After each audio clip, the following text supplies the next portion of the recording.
স্ত্রী তালাক হলেও কি তাকে ফিরিয়ে নেওয়া যায়? হ্যাঁ, তিনভাবে আপনার স্ত্রীকে আপনি ফিরিয়ে নিতে পারবেন তালাক দেওয়ার পরেও। একটু গুরুত্বের সাথে বোঝার চেষ্টা করেন। যারা বিয়ে করেছেন, বিয়ে করেন নাই, সবার জেনে নেওয়া উচিত বিয়ের আগে বিয়ের জ্ঞান অর্জন করা এটা ফরজের মতো। কেননা ইমাম বুখারী একটা অধ্যায়ে নিয়ে এসেছেন যে আল ইলমু ক্বাবলা আল আমল, আমলের পূর্বে আপনার ইলম প্রয়োজন। এটা জরুরি একটা বিষয়। বাংলাদেশে অনেকে বিয়ে করে কিন্তু বিয়ের জ্ঞান, তালাকের জ্ঞান রাখে না। দেখেন, তালাক খুব মারাত্মক একটা বিধান এবং সেন্সিটিভ একটা বিধান, এবং কি আল্লাহর হাবিব সাল্লাল্লাহু আলাইহি ওয়াসাল্লাম জানিয়েছেন আবগাদু হালালু ইলাল্লাহি তালাক, আল্লাহর কাছে হালাল কিন্তু নিকৃষ্ট বিধানের মধ্যে অন্যতম একটা নিকৃষ্ট বিধান হচ্ছে এই তালাকের বিধান। আল্লাহ চায় না একটা তালাক হয়ে একটা সংসার নষ্ট হয়ে যায়। এখন যদি কোনো ব্যক্তি তার স্ত্রীকে তালাক দেয়, তালাক দেওয়ার ধরন কি? প্রথম স্ত্রীর সাথে বনবিবাহ হচ্ছে না, লেটসে ঝগড়াঝাড়ি হচ্ছে, মনোমালিন্য হচ্ছে, হতেই পারে, একজন খারাপ পড়তেই পারে, সেক্ষেত্রে ওয়াইজুহুন্না, প্রথমে সে ওয়াজ করবে, যেটা সুন্নাহ সম্পদ তালাকের পদ্ধতি, এটাই বলছি। সে বুঝাবে, না বুঝে কাজ না হলে বিছানা আলাদা করবে, ওয়াহজুরহুন্না ফিল মাদাজি, এটাও কাজ হচ্ছে না, হালকা শাসন করবে, পরিবারকে নিয়ে বুঝাবে, দুই পরিবারে বসে সমঝোতার চেষ্টা করবে। এরপরও যদি কাজ না হয়, স্ত্রী পবিত্র অবস্থায় তাকে একটা তালাক দিবে। এটা হচ্ছে সুন্নাহ বিধান। কিন্তু আমাদের দেশে যেটা হয়, একসাথে 3 তালাক দিয়ে 14 গোষ্ঠী তালাক দিয়ে বসে থাকে। এটা হচ্ছে আরেক বিষয়, এটাকে বেদাতি তালাক বলে। এক বৈঠকে 3 তালাক দেওয়া বেদাতি তালাক। যদিও তালাক হয়ে যায়, কিন্তু এই তালাক দেওয়ার কারণে আপনি গুনাহগার হলেন, এটা সুন্নত না। একটা নারীর উপর জুলুম হয়, তালাক দিতে পারবেন আপনি একটা, একসাথে 3টা দেওয়া এটা সুন্নাহ বিরোধী। এখন দেখেন, যদি কোনো ব্যক্তি তার স্ত্রীকে তালাক দেয়, এক তালাক যদি দেয়, তাহলে সে তার স্ত্রীকে যদি বলে তোমাকে ফিরিয়ে নিলাম, অথবা শারীরিক সম্পর্ক হলে স্ত্রীকে আবার ফিরিয়ে নিতে পারবে, তার জীবনে আর 2টা তালাকের মালিক সে থাকলো। একটা তালাক হলে এটা হয়। কেউ যদি 2টা তালাক দেয়, 2টা তালাক দিলেও সে ফিরিয়ে নিতে পারবে, তাও কোনো সমস্যা হবে না।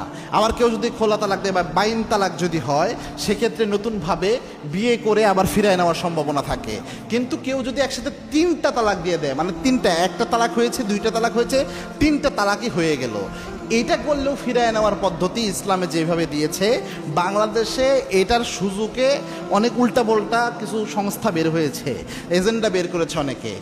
3 তালাক যখন হয়ে যায়, এই স্ত্রী চিরস্থায়ীভাবে আপনার মানে সাময়িক যে আপনার বৈবাহিক সম্পর্কটা একদম বিচ্ছিন্ন হয়ে যায়, ডিসমিস হয়ে যায়। তো এই ক্ষেত্রে এই স্ত্রীর স্বাভাবিকভাবে ইদ্যত পালনের পর, স্বাভাবিকভাবে এক জায়গায় বিয়ে হলে, স্বাভাবিকভাবেই যদি ওইখানে কোনোদিন তালাক হয়, তাহলে সে চাইলে আবার পূর্ব স্বামীর কাছে ইদ্যুৎ পালনের পর বিয়ে বসতে পারে। আপনি কন্ট্রাক্ট করে নিতে পারবেন না, যেটা হিল্লা বলে। হালাল্লা সেন্টার খুলছে এক জানোয়ার, এখান থেকে আইডিয়া বের করে নিয়ে এরা কিয়ামতের দিন আল্লাহর দরবারে আসামি হবে। আল্লাহর হাবিব সাল্লাল্লাহু আলাইহি ওয়াসাল্লাম লানত করেছেন যারা এইভাবে হিল্লা প্রথা, হিল্লা যে করে আর যে করায়, দুজনের উপর লানত এসেছে। এটা মারাত্মক। আপনি কন্ট্রাক্ট করে হিল্লা করাতে পারবেন না, এটা মারাত্মক একটা বিষয়। তবে আপনি নর্মালি যদি বিয়ে হয়, যদি কোনো শর্ত যুক্ত না থাকে, নর্মালি যদি সে তালাক দেয়, পরবর্তীতে ইদ্যুৎ পালন করার পরে আবার প্রথম স্বামীর কাছে একদম প্রথম অবস্থায় যেভাবে বিয়ে বসেছিল ওইভাবে সে বিয়ে করে আবার 3 তালাকের মালিক হয়ে সে আবার বিয়ে করতে পারবে। যদি 3 তালাক হওয়ার পরে আরেক জায়গায় বিয়ে হয়ে কারণবশত ওই জায়গায় ডিভোর্স হয়ে যায়, এটা হচ্ছে নর্মাল প্রসেস। এই জন্য তালাকের যে সিস্টেম, আপনি যদি এই অনুযায়ী যান, তাহলে 3 তালাকের তো প্রয়োজনই হয় না।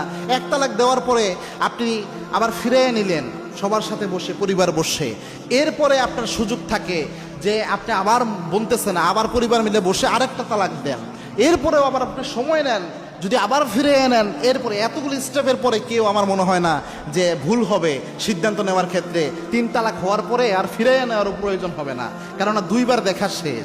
কিন্তু আপনি যদি একবারেই মেরে দেন রাগের বসে 3 তালাক, তখনই এই গ্যাঞ্জামগুলো লাগে। এজন্য অবশ্যই এই তালাকের ক্ষেত্রে স্ত্রীর উপর জুলুম করবেন না, আর তালাকের যেটা সুন্নাহ সম্মত পদ্ধতি, এইভাবেই তালাক দেওয়ার চেষ্টা করবেন। আল্লাহ রাব্বুল আলামিন আমাদের বুঝার তৌফিক দান করুন। আল্লাহুম্মা আমিন।